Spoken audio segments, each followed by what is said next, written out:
Assalamualaikum warahmatullahi wabarakatuh. Hari ini saya akan membincangkan tentang faktor-faktor yang mendorong perkembangan kegiatan pertanian di Belanda pada abad ke-17 dan 18 Masihi. Pendahuluan. Menjelang abad ke-17 dan 18 Masihi, negara Belanda telah mengalami perkembangan pesat dalam bidang pertanian. Kegiatan pertanian dijalankan secara besar-besaran di kawasan pedalaman di Belanda. Catatan pengembara dari England, Jerman dan Perancis menunjukkan Belanda mengalami perkembangan pesat dalam sektor pertanian. Menjelang abad ke-17 dan 18 Masihi, berlaku pertambahan penduduk di negara Belanda. Pertambahan penduduk di Belanda menyebabkan permintaan untuk sayur-sayuran meningkat. Selain itu, permintaan untuk hasil tenusu juga meningkat dalam kalangan penduduk bandar di negara Belanda. Perkembangan ini menyebabkan muncul kawasan-kawasan pertanian di sekitar bandar. Perkembangan dalam bidang pertanian disebabkan oleh aktiviti menembus guna tanah. Melalui aktiviti ini, tanah yang berada di bawah paras laut ditebus guna untuk kegiatan pertanian. Menjelang pertengahan kurun ke-17, sebahagian besar tanah di wilayah Zeeland ditebus guna untuk tujuan pertanian. Melalui aktiviti tebus guna tanah, keluasan tanah pertanian meningkat di negara Belanda.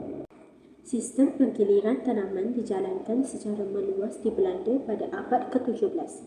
Sistem penggiliran tanaman diamalkan secara meluas di wilayah West sekitar tahun 1644. Dalam sistem penggiliran tanaman yang diamalkan di negara Belanda, sistem tanah rang dimansuhkan. Dengan mengamalkan sistem ini, petani-petani di negara Belanda berjaya memelihara kesuburan tanah. Kemajuan dalam pertanian di negara Belanda juga disebabkan oleh kesuburan tanah pertanian. Sebahagian besar daripada tanah di negara Belanda amat subur dan sesuai untuk menjalankan aktiviti pertanian. Malah, petani-petani di Belanda mempunyai pengetahuan tinggi dalam memelihara kesuburan tanah. Terdapat beberapa langkah diambil oleh petani untuk memelihara kesuburan tanah. Antaranya adalah penggunaan baja asli, pemunggaran tanah dan membuang tanaman perosak. Jelas ternyata melalui usaha tersebut, petani-petani di negara Belanda mendapat hasil pertanian yang banyak.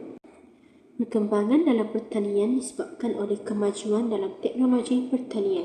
Menjelang abad ke-16 dan 17 Masihi, pelbagai teknik dan kaedah pertanian baru diperkenalkan di Belanda. Pelbagai jenis peralatan seperti tenggala beroda dan mesin menampi bijiran diperkenalkan. Sejenis tenggala baru telah dicipta digunakan secara meluas oleh petani di Gelderland.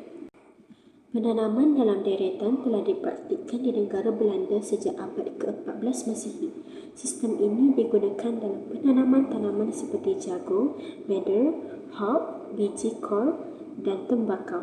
Pengenalan sistem ini menyebabkan berlaku peningkatan dalam pengeluaran hasil pertanian.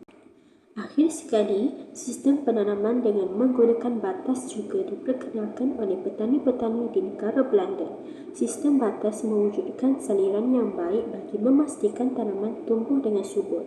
Selain itu, penanaman dalam deretan atau jajaran turut diperkenalkan di negara Belanda. Kesimpulannya, kemajuan dalam teknologi dan kaedah pertanian menyebabkan berlaku peningkatan dalam pengeluaran hasil pertanian. Perkembangan ini menyebabkan negara Belanda muncul sebagai negara yang maju dalam bidang pertanian di Eropah. Kejayaan Belanda dalam sektor pertanian menjadi ikutan negara-negara di Eropah dalam membangunkan sektor pertanian di negara masing-masing.